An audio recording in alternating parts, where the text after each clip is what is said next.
알아보겠습니다. 오늘 2부 미래생활사정입니다. 1부에서 잠깐 제가 예고 말씀드렸잖아요. 지금도 대부분의 병원에서 같은 병이라면 환자의 상태 특성보다는 뭐 동일한 약을 매뉴얼대로 치료해 줄 거 아니에요. 그러다 보면 사람마다 다 다르니까 반응이 제각각이겠죠. 누군가의 효과는 있어도 누군가에게는 부작용이 날 수도 있는 거고요. 근데 이제는 한 명 한 명 개인별 맞춤 치료로 의료 시장이 바뀌고 있다는 거 아니에요? 네, 귀가 솔깃하시죠. 네. 이때 반드시 알아야 하는 게 바로 유전자. 그중에서 또 유전체 정보라는 건데 조가연 벤처캐피탈리스트와 함께 최근 5년 사이에 빠르게 발전하고 있는 유전체 기술 알아보겠습니다. 어서 오세요. 네, 안녕하세요. 유전자는 우리가 좀 많이 들어봤고 그죠? 네. 유전체는 뭐예요? 쉽게 그 아파트를 짓는다라고 생각을 해보시면은 유전자라고 하는 것은 아파트를 짓기 위한 가장 작은 요소라고 생각하시면 되고요. 예를 들어서 못을 하나 박는다거나 네. 뭐 압정을 하나 넣거나 이런 못 하나 벽돌 하나가 유전자라고 보시면 되고요. 이 유전자들이 모여 있는 게 우리가 가장 잘 알고 있는 DNA라고 보시면 됩니다. 네. 그러니까 DNA가 그 그림에서 보면 과학책에서 이렇게 두 가지 그 선이 꼬여 있는 이중 나선 형태로 되어 있는데 굉장히 많은 유전자들 또는 유전자가 아닌 부분들이 섞여 있는 게 그런 DNA 이중 나선 구조이고요. 네. 그 DNA가 무수히 많은 쌍으로 합쳐졌을 때, 즉 아파트 단지라고 치면은 이 아파트 한 호실이 모두 모여서 하나의 단지를 이룰 때 그 전체 설계도와 정보가 유전체라고 보시면 됩니다.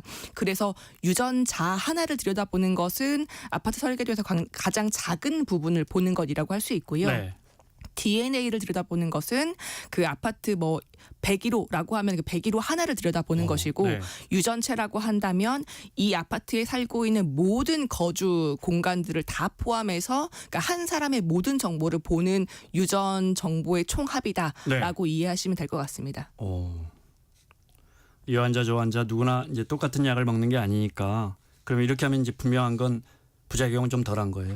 그러니까 이 유전체와 유전자 정보를 그 중요하게 생각하는 게 앞서 진행자분이 말씀하신 것처럼 이제 정밀 의료 맞춤형 치료를 하기 위함인데요. 네. 그러니까 정밀 의료나 맞춤형 치료라고 하는 게 그동안은 뭐 내가 감기에 걸렸다 또는 내가 코로나19에 걸렸다라고 하는 그 눈에 보이는 증상이 아니라 이 사람이 실제로 감기에 걸린 것처럼 보이지만 감기가 아니라 다른 질환은 없는지 예를 들어서 똑같은 뭐 폐암이라고 쳐도 그 폐암이 A라고 하는 유전자 때문에 발생하기도 하고 뭐 D라고 하는 유전자 변이 때문에 발생하기도 하거든요. 그래서 이 질병의 눈에 보이는 증상이 아니라 네. 실제 그 증상을 발병하게 만든 근원 그리고 그 근원이 대부분 이제 유전자 또는 유전자 변이로 인한 것들이 많다 보니까 그것들을 모두 알고서 치료하자라고 하는 게 정밀 의료나 맞춤형 치료의 그 접근법이고요.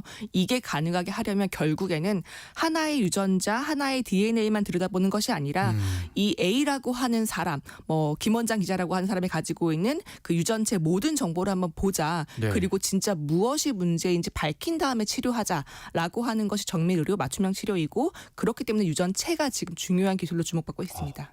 네. 유전자와 유전체가 많이 달라요. 유전자라고 한다면 사실 우리 몸에 유전자가 너무 많기 때문에 이야기할 수 없을 것 같고요. 생각해 보시면 아파트 단지 뭐 한 10,000개짜리 호실이 있는 아파트 단지라고 네, 친다면 그 안에 못 하나는 정말 무수히 많을 것이잖아요. 그 무수히 많은 유전자들은 정말 단일 정보가 정보의 가장 최소 단위이고요. 그게 모여서 하나의 DNA인 거고 그 DNA들이 모여서 유전체인 거거든요. 네. 생각해 보시면 그 앞서 이제 아파트 전체 단지의 큰 설계도 맞습니다. 들여다볼 수 있는. 예, 맞습니다. 네. 그 사람의 DNA라고 하는 것 하나만 해도 그게 DNA가 그 사슬을 보시면 그게 사실은 그 선이 그냥 선이 아니라 약간 사진법처럼 4개의 그 염기라고 하는 요소들이 들어봤어요. 예, 네. 쭉 이렇게 줄지어서 그 나열되어 있는 거거든요. 그 굉장히 나열되어 있는 그 큰 쌍들이 존재하는 건데 그 사슬들이 60억 개가 모이면 DNA 이중 나선 구조가 만들어지는 겁니다. 그러니까 염기만 해도 지금 60억 개 사슬들이 모여 있는데 그걸 다 모았을 때 유전체라고 한다면 사실 유전체의 양이 얼마나 많은지는 좀 구분이 되실 것 같고요. 네. 보통 이야기할 때 그 유전자나 DNA의 그 데이터 저장 용량으로 비유하면 한 0.25바이트 정도 된다고 하거든요. 네. 그런데 사람 한 명의 그 유전체 데이터를 다 모으면 저장 용량 공간으로 한 200기가바이트에서 한 250기가바이트 정도 됩니다. 그러면 0.25바이트였던 하나의 단일 요소와 네. 전체 유전체, 소위 전장 유전체라고 부르는 전체 유전체 사이즈가 어마어마하게 많은 거네요. 200기가바이트에서 250기가바이트이기 때문에 그 차이가 사실 비교할 수 없을 정도로 크죠. 네. 정리하면 어떤 유전의 특징을 결정하는 기본 단위가 유전자. 이 유전자가 모이는 게 DNA. 이게 더 커지면 정말 종합적으로 보는데 굉장히 자세히 들여다보면 이게 유전체다. 예, 그래서 네. 그 유전체를 뭐 전장 유전체, 그러니까 전체를 본다라고 해서 전장 유전체라고 보기도 네, 하고요. 그 DNA가 사실 그 과학 시간 때 얘기했던 게 DNA가 하는 역할이 이 유전 정보를 뭐 부모에서 자녀 세대에게 전달하기도 하고 또 DNA가 복제되면서 세포가 분열하기도 하고 또 DNA 안에 있는 각각 유전자들이 우리 몸의 어떤 생리 활성을 돕기 위한 단백질 합성을 지시하기도 하는데 네. 그런 모든 생명 정보와 유전 정보와 단백질이 만들어지는 정보들 이런 것들을 다 볼 수 있는 게 전장 유전체, 그러니까 유전체 총합이라고 할 수 있고요. 그렇기 때문에 이 A라고 하는 한 사람의 현재 건강 상태와 또는 잠재되어 있는 어떤 돌연변이 요소들을 볼 수 있는 네. 가장 완벽한 기술, 현재로서 가장 완벽한 기술은 유전체라고 볼 수밖에 없습니다. 진짜 속을 들여다보는 거네요. 그렇죠? 네. 근데 이게 선천적인 게 있고 후천적인 이런 것까지도 다 보는 거예요. 맞습니다. 이게 조금 비유를 하면은 네.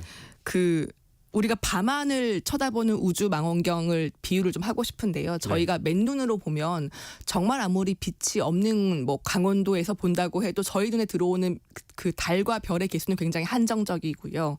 여기에 우주를 관측하기 위한 과거의 망원경을 이용해서 그 하늘을 쳐다본다면 별들이 좀 더 보이겠지만 네. 해상도는 지금보다 낮을 그러겠죠. 것입니다. 네. 근데 최근에 만들어졌던 뭐 제이스 웹 망원경 같은 것들은 가장 고해상도로 가장 고감도로 저기에 아무것도 없다고 생각했던 영역에서 별들을 찾아내는 것처럼 네. 지금의 유전체 기술, 특히 전장 유전체를 분석할 수 있는 기술들은 우리가 여기에 뭐가 있는지 또는 어떤 변이가 있는지도 전혀 몰랐던 그런 인체의 정보들을 밝혀낼 수 있는 가장 최신의 기술이다라고 볼 수 있고요. 네. 그렇기 때문에 유전체 기술이 특히 지금 주목받고 있고 사실 지금 활용되고 있는 굉장히 많은 치료제들 그리고 굉장히 많은 노벨상 수상들도 사실 이런 유전체, 그러니까 사람뿐만이 아니라 뭐 동물, 식물 모든 이런 생물들의 유전체를 분석할 수 있는 기술이 없었다면 네. 사실은 고도화되기 어려웠던 것이라고 보고 있습니다. 네. 이걸 어떻게 읽어요? 어떻게 분석해요? 어떻게 확인해요, 이게?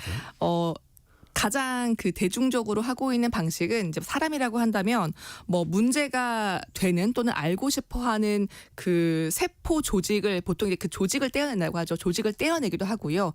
또는 사람의 혈액을 이용하기도 합니다. 근데 요즘에는 뭐 조직을 떼어내는 게 가장 많이 이용되고 있고 그렇게 사람의 그 조직 세포를 일종의 시료를 확보를 하고요. 그런 다음에 이 시료에서 DNA는 그 세포에서도 세포 핵 그 가장 안에 들어있기 때문에 이 세포와 핵막을 깨어서 가장 순수한 DNA를 분리 추출을 합니다. 그리고 그렇게 추출한 DNA가 아까 말씀드렸던 것처럼 굉장히 큰 그 4개의 염기들이 연결되어 있는 이제 사슬 모양이라고 했는데 네. 그 사슬이 워낙 길다 보니까 우리가 분석 장비에 집어넣어서 분석할 수 있는 정도로 그 DNA 사슬을 절단을 시킵니다. 네. 절단을 시킨 다음에 기기가 읽을 수 있도록 일종의 장치들을 집어넣는데 이때 좀 활용되는 게 그 잘 알고 있는 코로나 때 많이 경험해 보신 PCR 기술이 이용되고 있고요. 네, 네.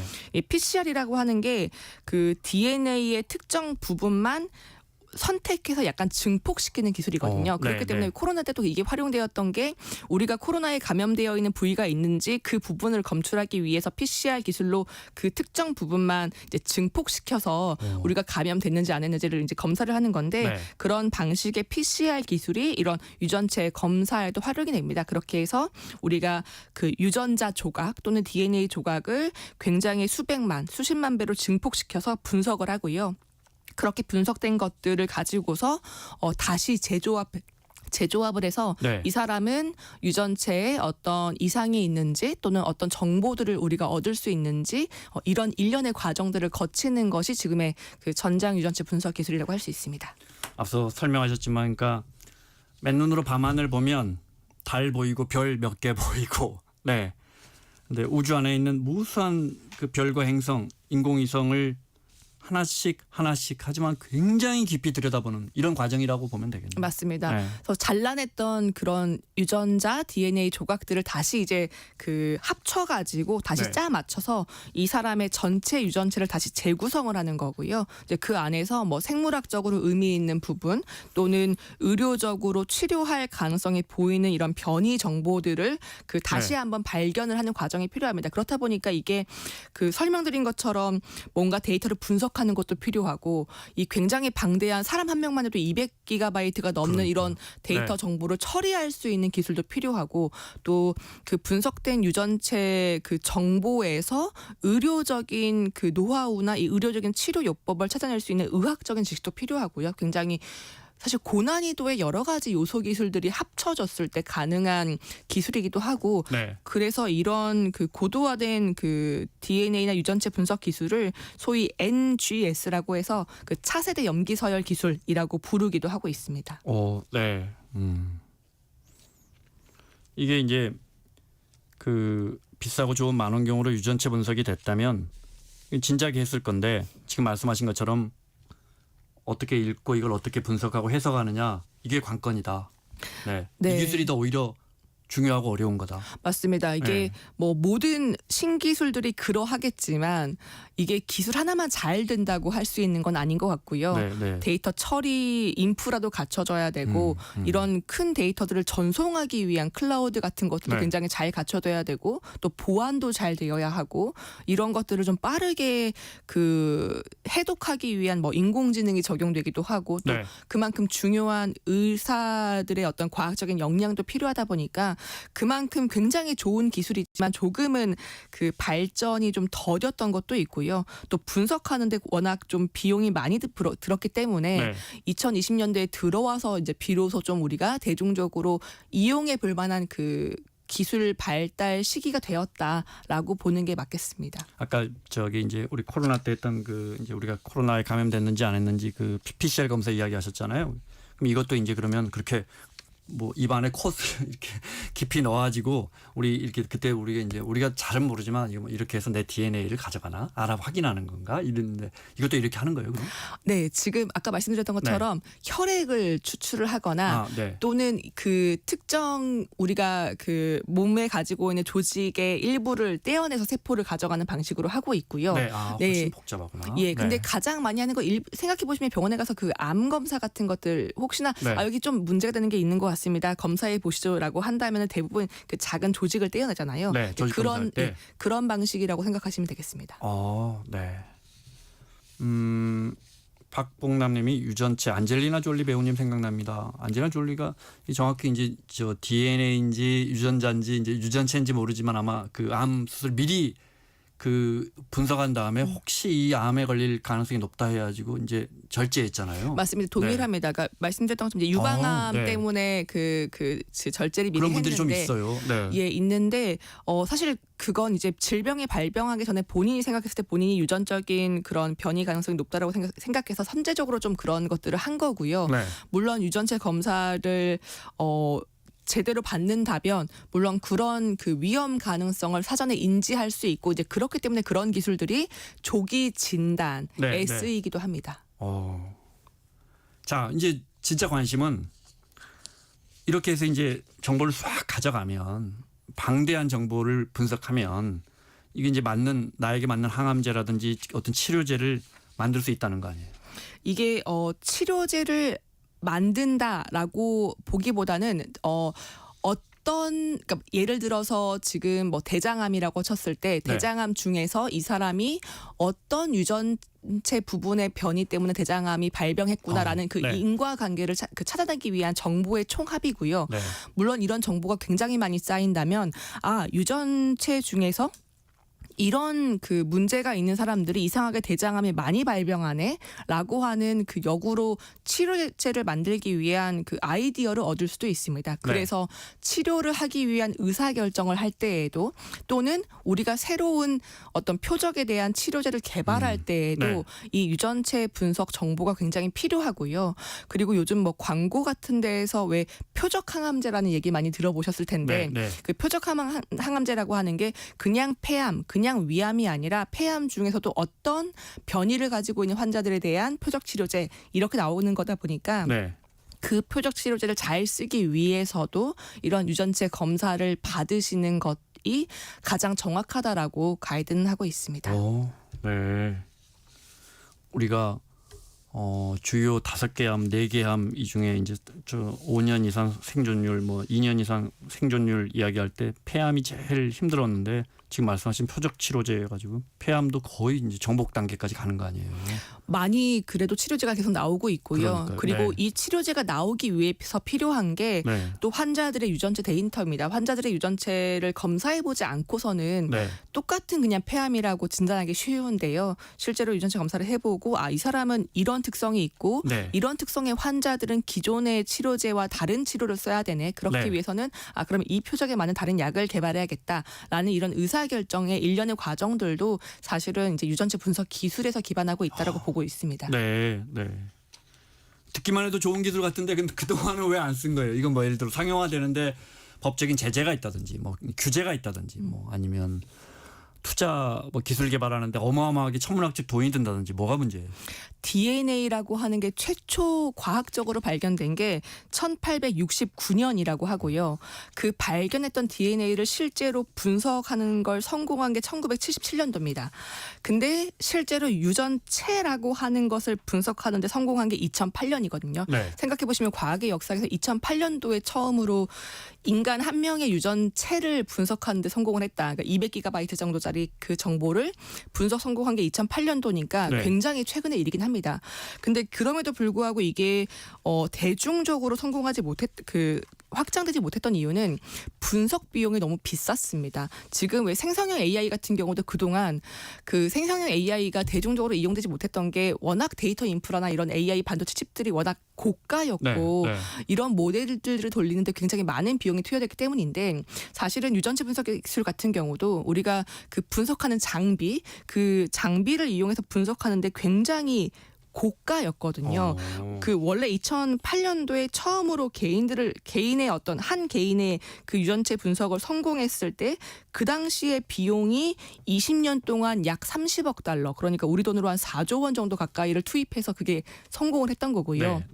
그리고 이게 그 짧은 기간 동안 정말 급속한 분석 장비와 분석 기술의 발달 덕분에 지금에는 한 명을 분석하는데 한 명의 그 전장 유전체를 분석하는데 약 한 200달러, 우리 돈으로 한 30만 원 정도에 할 수 있거든요. 물론 이것은 그 분석 기기 회사가 순수하게 다른 기타 비용들을 모두 배제하고 우리가 그냥 분석기기 돌리는 비용, 그 아주 그냥 가장 저렴한 비용을 추정할 때 한 200달러 정도이긴 합니다. 근데 다만 그동안 정말 뭐 억 달러였던 것들이 수백 달러 정도로 내려왔고 이 기술 발달에 시간들이 필요했다. 그런데 아시다시피 기술이 고도화되고 정확도가 담보가 된다면 가격만 떨어지면 사실은 이제 그 시장이 갑자기 개화하는 시점이 오는 거다 보니까 지금 같은 경우도 마치 3년 전에 생성형 AI가 여러 가지 인프라의 발전 덕분에 개화했던 것처럼 이런 의료 분야에서의 전장 유전체 분석 기술도 시장이 개화할 수 있는 배경이 만들어졌다라고 보고는 있습니다.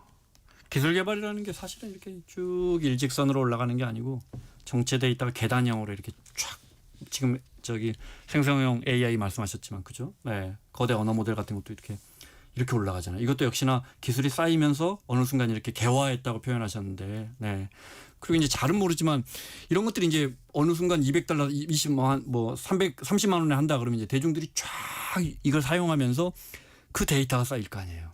그럼 또 그런 기술들이 또 순식간에 또 더 발전하더라고요. 우리 지금 말씀하시는 이런 기술들이 글로벌 기술이에요? 아니면 그 중에 일부는 우리도 갖고 있는 거예요? 우리 기업들도? 일단 투자 회사에 계시니까. 이게 유전체 분석이 일단 산업을 좀 나눠 가지고 봐야 되는데요. 분석하는 하는 기술 자체와 분석하는 장비를 개발하는 회사들이 있고요. 네, 네. 이런 회사들은 거의 뭐 99% 글로벌 기업들만 지금 진행을 하고 있습니다. 네.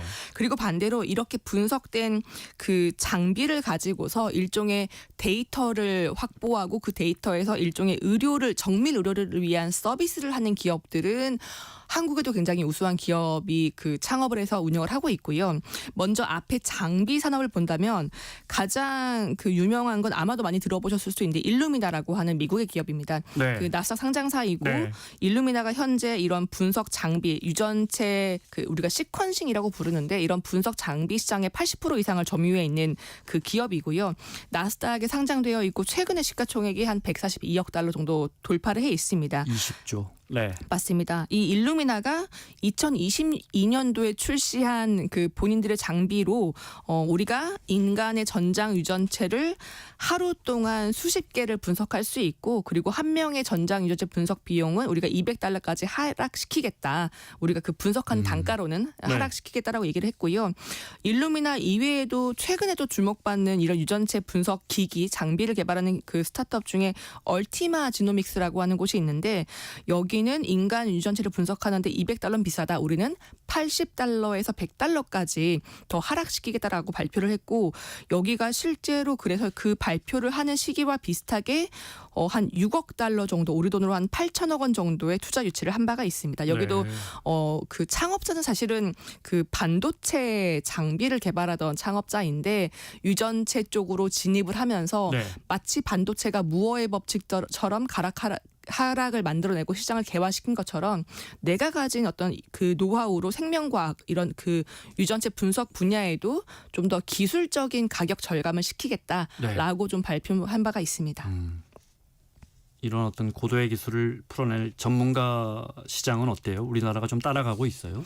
한국 같은 경우는 그 앞서 말씀드렸던 것처럼 그 장비도 고도화되어 있어야 되고 네. 이 데이터를 분석하기 위한 인프라도 갖춰져야 되고 그리고 가장 중요한 건 실제로 그 데이터가 왔을 때 사람이잖아요. 사람이 보고 어떤 의료적인 그 지식을 가지고서 의사결정을 할 수 있냐 이게 굉장히 중요한데 네. 한국 같은 경우도 사실 현재 전 세계에서 가장 먼저 이 전장 유전체를 활용해서 정밀 진단 서비스를 하고 있는 곳이 사실은 한국 창업 기업이긴 합니다.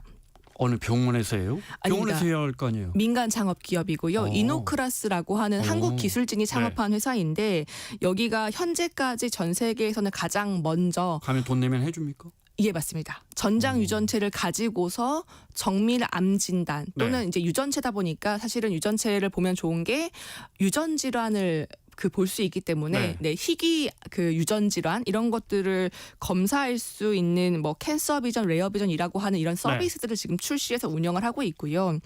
여기가 사실은 그 가장 중요한 게 창업자들이 의사 출신이라는 게 아무래도 좀 중요할 것 같습니다. 여기 창업자 그 2명이 이제 의사 과학자라고 저희는 부르고 있는데 의사이자 이런 유전체학을 연구했던 그 교수 출신 창업자들이고요. 그 아까 이제 병원이라고 하셨는데 병원은 아니고 카이스트 의과학대학원에서 창업을 한 이제 2명의 창업자이고 그 한 창업자 같은 경우는 이제 주영석 창업자 같은 경우는 사실은 한국에서 가장 먼저 한국인의 전장 유전체를 해독을 하고 이걸로 그 네이처 저널에 가장 먼저 그 논문을 게재했던 권위 있는 학술지예요. 창업자이고 가장 많은 이제 국제 암 유전체 분석 프로젝트에 참여했던 인력이고요. 또 다른 창업자는 똑같이 또 카이스트 그 의과학대학원 교수로 재직하고 있는 이정석 창업자 같은 경우는 본인이 실제로 내과 전문의로 그 임상을 했었었고 아무래도 이런 그 면역 질환에 좀 더 전문가이고요. 그 실제로 코로나19 때 이제 한국인의 어떤 면역 세포의 기원이나 면역 세포의 특성 같은를 규명을 해서 이런 것도 이제 유명한 저널 그 논문지에 좀 그 게재가 되면서 유명해졌던 그 창업팀입니다. 실제로 이 팀이 현재 한국과 미국과 일본과 홍콩 4개 국가에서 본인들이 창업한 그 이노크라스라고 하는 회사의 이름으로 만든 서비스들을 지금 서비스하고 있고요. 진행을 하고 있습니다. 그런데 이제 지금 말씀하신 것처럼 그 유전체 정보를 우리가 분석하고 읽어내고 분석하는 기술이 있다고 하고 실제 상용화됐다고 해도 그 정보를 내가 갖고 있는 어떤 중증 질환에 어떤 약을 넣을 것이냐 어떤 처치를 할 것이냐를 병원에서 연결돼야 되는데 이런 서비스가는 아직 멀었어요? 이게 어떻게 진행이 되냐면요. 네. 일반 물론 아마 시도는 할 수 있겠지만 네. 전혀 질환이 없는 환자들이 이런 유전체 분석 검사를 받고 계시는 않고요. 그러겠죠. 예를 들어서 네. 제가 병원에 갔는데 네. 어떤 그 질환이 의심된다라고 한다면은 사실 지금도 병원에 가시면은 아마도 암으로 그 의심받는 환자분들 중에서는 암 패널 검사를 하고 계실 겁니다. 이 패널 검사라고 하는 게 좀 더 대중화된 검사이긴 한데 이 패널 네. 검사는 그 사람이 가지고 있는 전체 유전자를 들여다보진 않고요. 암에 연관이 있다라고 그동안 잘 알려져 있는 한 200개에서 400개 정도의 연관되어 있는 유전자들의 문제가 있는지만 따로 검출을 하는 게 암 패널 검사입니다. 네. 네. 그렇기 때문에 그 전체 유전체를 들여다보는 것 대비했을 때는 한 0.3% 정도의 유전자만 들여다보고 있고요. 한국 같은 경우는 2017년도부터 이미 의료보험에 적용이 되어서 암 패널 검사는 아마 굉장히 많은 환우분들이 아마 검사를 해보셨을 겁니다. 그런 게 일반적인 암 패널 검사이고 지금 이제 이 기업이 만들어 놓은 전장 유전체 검사라고 하는 것은 네. 똑같습니다. 내가 병원에서 어떤 일반적인 건강검진 등등 때문에 제가 어떤 그 질환이 의심된다라고 했을 때 암 패널 대신에 이런 전장 유전체 검사를 선택해서 받을 수가 있고요. 이때는 그 잘 알려진 암 연관 유전자뿐만이 아니라 암의 연관이 없다라고 할지라도 이 사람이 가지고 있는 전체 유전자의 어떤 이상 그 유무를 검사를 하는 거고요. 거기에서 얘기하셨던 것처럼 이 사람이 그 암이라고는 하는데 이 사람이 가진 암이 이미 존재하는 약을 쓸 수 있는 암이네라고 발견을 한다거나 아니면 이 사람은 암이라고 하고 있는데 이 사람의 암의 특성은 우리가 지금 알려져 있는 이 암 치료제로는 할 수가 없는 부분인데라고 하는 그 첫 번째 의사결정을 하게 그게 되고요. 중요한 거 아니에요. 네. 예, 그리고 만약에 치료제가 있다면 있는 치료제를 사용하면 되지만 만약에 치료제가 없다라고 한다면 이 회사가 지금 이 기업이 지금 제공하고 있는 또 다른 그 서비스가 의사들에게 이 유전체 정보 데이터를 바탕으로서 약물을 선택할 수 있는 의사결정을 할 수 있는 서비스도 하고 있습니다. 예를 들어서 지금 이 A라고 하는 질병에 대한 그 약은 없지만 이 환자가 가지고 있는 유전체 변이를 보니 예를 들어 아토피 치료제 중에 이런 거 임상을 하고 있는 게 있는데 그 표적이 마침 이 표적과 관련이 있네요라고 그런 데이터를 제공을 해주고 혹시나 만약에 지금 의사들에게 자료는 제공할 수 있다. 예, 그러니까 의사들이 보는 지금 그런 그 단계까지 와 있다. 모니터 화면으로 그런 정보들을 레포트를 제공을 해주고 있습니다. 그리고 의사들이 고려했을 때 또는 환자가 고려했을 때 지금 딱 여기에 많은 약은 없지만 추후에 이런 표적과 관련된 임상 연구를 진행하게 될 때 참여할 수 있는 사실은 그 풀로 볼 수 있는 거고요. 그리고 실질적으로 지금 치료를 받을 수 없다고 할지라도 예상되는 다른 질환들도 볼 수 있고 그리고 내가 단순히 암만 있는 줄 알았는데 지금 눈에 보이는 질병이 아니라 다른 유전체의 어떤 불안정성이라든지 변이라는 게 존재하구나. 그러면 내가 A라고 하는 질병만 치료받는 게 아니라 다른 잠재되어 있는 질병들도 고려를 해야겠구나라고 하는 그러니까 개인이 가지고 있는 모든 지금 현재 상황에서 확인할 수 있는 모든 유전적인 이상 유무를 볼 수 있는 게 전장 유전체 검사라고 보시면 되겠습니다. 어떤 아픈 사람의 정보를 그냥 싹 들여다보는 거군요. 맞습니다. 그러니까 현존하는 기술로는 가장 완전하게 물론 기술이 훨씬 더 고도화됐을 때 20년 뒤에도 이게 정답이다라고 볼 수 있을지 모르겠지만 어쨌든 현존하는 기술의 방향성에서 가장 발전되어 있고 가장 완전하게 한 개인의 그러니까 이게 사람이든 동물이든 생물이든 한 생물의 가장 모든 유전적인 정보값을 가장 완전하게 볼 수 있는 기술이 전장 유전체 분석 기술이다. 그리고 그게 단순히 어떤 실험실의 기술이 아니라 이제는 내가 병원에 가서 암 진단 또는 희귀질환 진단을 받았을 때 그 서비스를 이용하고 의사들이 그 데이터를 가지고 의사결정을 할 수 있는 수준까지는 고도화되어 있다라고 보고 있습니다. 실제로 이 회사가 지금 만들어 놓은 서비스의 검출 정확도 또는 검출 성능이라고 할까요? 그게 한 98.7%에서 99.8%까지 올라와 있다고 하니까 사실상은 의료 현장에서 쓰이기에는 거의 상용화되어 있는 수준이라고 볼 수 있습니다. 당연히 이걸 분석하는 기술을 갖고 있는 회사, 그걸 분석하는 장비를 만드는 회사 이런 데 투자가 몰릴 거 아니에요. 어느 정도예요? 그거 하시는 업계에 계시는 거 아니에요? 물론 장비 회사 같은 경우는 네. 그 말씀드린 것처럼 대부분의 장비 회사는 80% 점유하고 있는 게 일루미나 상장사이고요. 예. 거의 독점 기업이군요. 예, 맞습니다. 일루미나는 이미 상장되어 있는 기업이기 때문에 사실 시장에서 지금 평가받고 있는 것이고 네. 그 외에 뭐 그 개발하고 있는 미국의 팩바이오라고 하는 또 다른 장비 회사 그리고 중국의 BGI라고 하는 그 베이직 유전체 연구소라고 하는 BGI라고 하는 장비 회사도 네. 그 상장되어 있는 회사들입니다. 사실 장비 회사는 이미 거의 다 상장되어 있는 기업들이 많고 앞서 말씀드린 그 얼티마 진도믹스 정도만 미국의 비상장 기업으로 남아 있고요. 사실은 장비 같은 경우는 이미 경쟁이 단가를 떨어뜨리는 수준 또는 기존에 있는 분석법과 조금 다른 것들을 내놓는 수준 그렇기 때문에 네. 이미 이제 충분히 고도화되어 있는 시장이라고 보고 있고 오히려 투자의 어떤 투자 업계에서 관심을 갖고 있는 것은 이런 인프라를 가지고 어떤 서비스를 만들 수 있느냐. 예를 들어 생성형 AI 같은 경우도 그 한국에 있는 투자자들이 오픈 AI 이런 파운데이션 모델을 만드는 기업들은 이미 글로벌 시장에 많이 그 1, 2위들이 그럼요. 대부분 네. 빅테크들이 있기 때문에 사실 그런 곳들보다는 그런 기반 기술을 가지고 어떤 좋은 AI 솔루션을 만들어내느냐 그리고 그게 시장에서 얼마나 좋은 평가를 받느냐를 보고 있기 때문에 이런 유전체 분석 기술도 비슷하게 보는 게 맞겠습니다. 장비나 기술 회사는 이미 고도화되어 있고 집중되어 있는 그 기술 기업들이 존재를 하는 거고요. 이런 시장과 기술이 충분히 성장되었을 때 이걸 활용해서 어떤 좋은 정밀의료 서비스, 어떤 정밀의료 진단 그 기기들을 개발할 수 있느냐 네. 이제 이렇게 좀 파생되는 산업들을 보고 있는 단계로까지 넘어가 있습니다. 알겠습니다. 유전체 분석 이런 기술, 그 장비를 만드는 기술 이런 게 이제 급속도로 투자를 받고 발전한다면 그러면 주변 연관 산업, 연관 업체, 연관 업종, 연관 기술들도 발전할 거 아니에요. 이런 우리도 또 이런 기술력 갖고 있을 수도 있는 것이고, 그러니까 유전체 분석 기술이 고속도로라면 이제 뭐 휴게소도 좀 짓고 주유소도 좀 짓고 이게 사실은 또 은근히 돈 되는 거잖아요. 이런 건 어떤 게 있어요? 아직까지는 전장 유전체 분석 기술을 활용해서 실제로 그 단일 뭐 유전자, DNA 이런 것들이 아니라 전체 유전체, 전장 유전체를 가지고 사업을 하고 있는 기업은 한국에서는 사실을 엄밀하게 앞서 말씀드린 그 이노키크라스라고 하는 그 카이스트 창업팀이 거의 유일한 선두주자로 지금 하고 있긴 하고요. 네.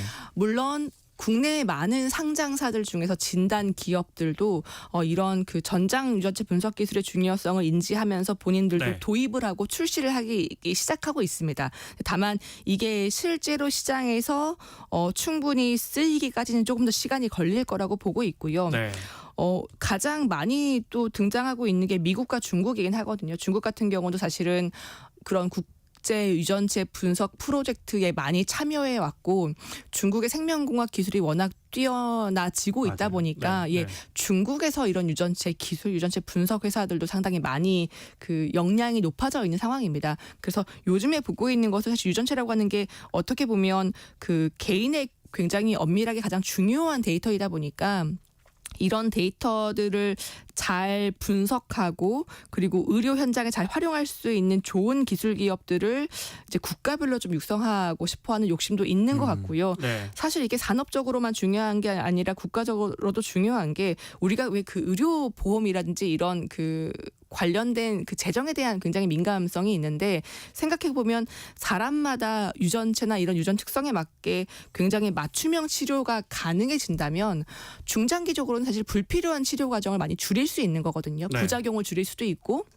또 불필요한 진료나 이런 비용들을 절감할 수도 있고 의료 행정에 조금 낭비가 안 될 수도 있기 때문에 이런 유전체 분석 기술이 어떻게 보면 뭐 비즈니스나 사업 산업뿐만이 아니라 네. 나라의 관점에서도 좀 중요하게 볼 필요가 있다라는 이야기들은 좀 나오고 있습니다. 네. 중국이 우리가 뭐 배터리나 전기차나 반도체나 이런 것만 관심 갖고 있지 사실은 바이오에서도 중국이 굉장한 속도로 발전하고 있더라고요. 맞습니다. 구체적으로요. 아무래도 청취자분들 관심은 이걸 테니까요.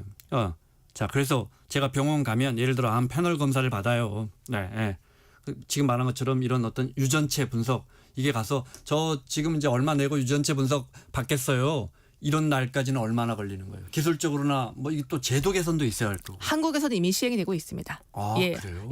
그 앞서 말씀드린 그 기업의 서비스가 한국에서 근데 그건 이제 병원이 아니고 거기 가서 예. 그 정보를 데이터를 받은 다음에 이걸 예를 들어 AA 무슨 종합병원에 가서 그 정보를 갖다가 어느 교수님한테 갖다 주면 그 교수님은 이 정보를 가지고 당신의 그 중증 질환은 이런 거기 때문에 이게 가능한 거예요. 예. 지금은 병원에서 그러니까 왜 암 패널 검사 생각해 보시면 네. 제가 그냥 암 패널 검사를 하는 민간 기업에 가서 저 암 패널 검사 하고 싶습니다라고 하고 있진 않잖아요. 그렇죠. 네. 병원에서 하죠, 그냥. 그렇게 네. 처방받아서 하고 있고 네. 이 전장 유전체 분석도 똑같습니다.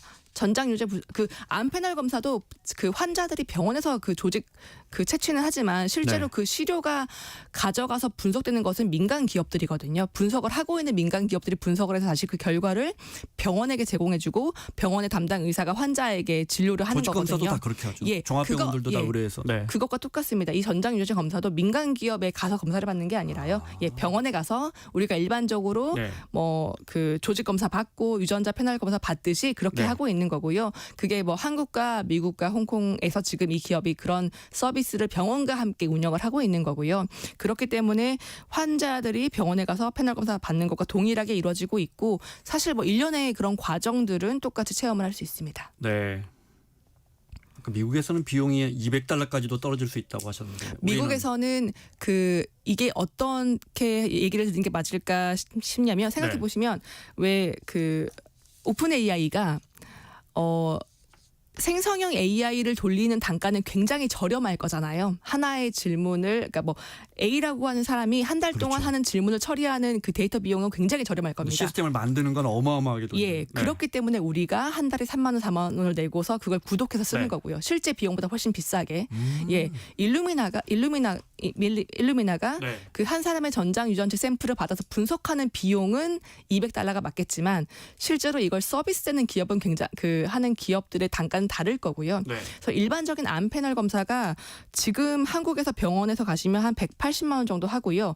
보험 적용을 받으면 한 절반 정도 하거든요. 그것과 비슷한 정도 수준으로 전장 유전체 검사도 병원에서 지금 이루어지고 있는 수준까지는 되어 있습니다.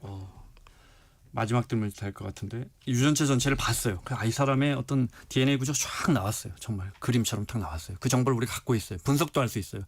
근데 거기에 관련된 약은 없어요. 같이 가야 되는 거잖아요.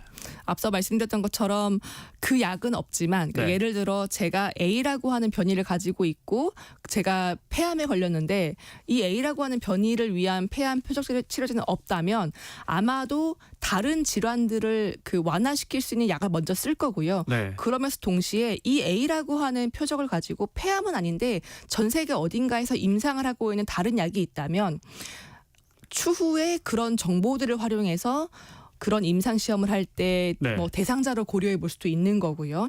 그리고 어쩌면 이런 특이한 변이를 가지고 있는 환자들이 점점 늘어나는 이런 추세가 보인다면 네. 글로벌 제약사들이 그러면 우리는 이 표적에 맞는 약도 그렇겠군요. 개발을 네, 해야겠다. 네. 사실 이 정보가 쌓이는 게 굉장히 중요한 게 단순히 네. 치료의 관점이 아니라 치료제를 개발하는 관점에서도 중요합니다. 이런 데이터가 쌓여야 우리가 그동안 잘못된 표적을 개발하고 있었구나. 이런 게 더 많이 필요하네. 네. 라고 볼 수도 있고 또 그렇게 해야 전체 산업이 발전할 수 있는 데이터가 쌓인다라고 보고 있습니다. 알겠습니다. 이런 소식 좋아요. 경제 뉴스 맨날 우울하거든요. 우리는 정보뿐만 아니라 희망도 주시는 거 아니에요. 자, 벤처 캐피탈리스트 조가연 씨와 함께했습니다. 고맙습니다. 네, 감사합니다. 라디오 정보센터 뉴스 들으시겠습니다.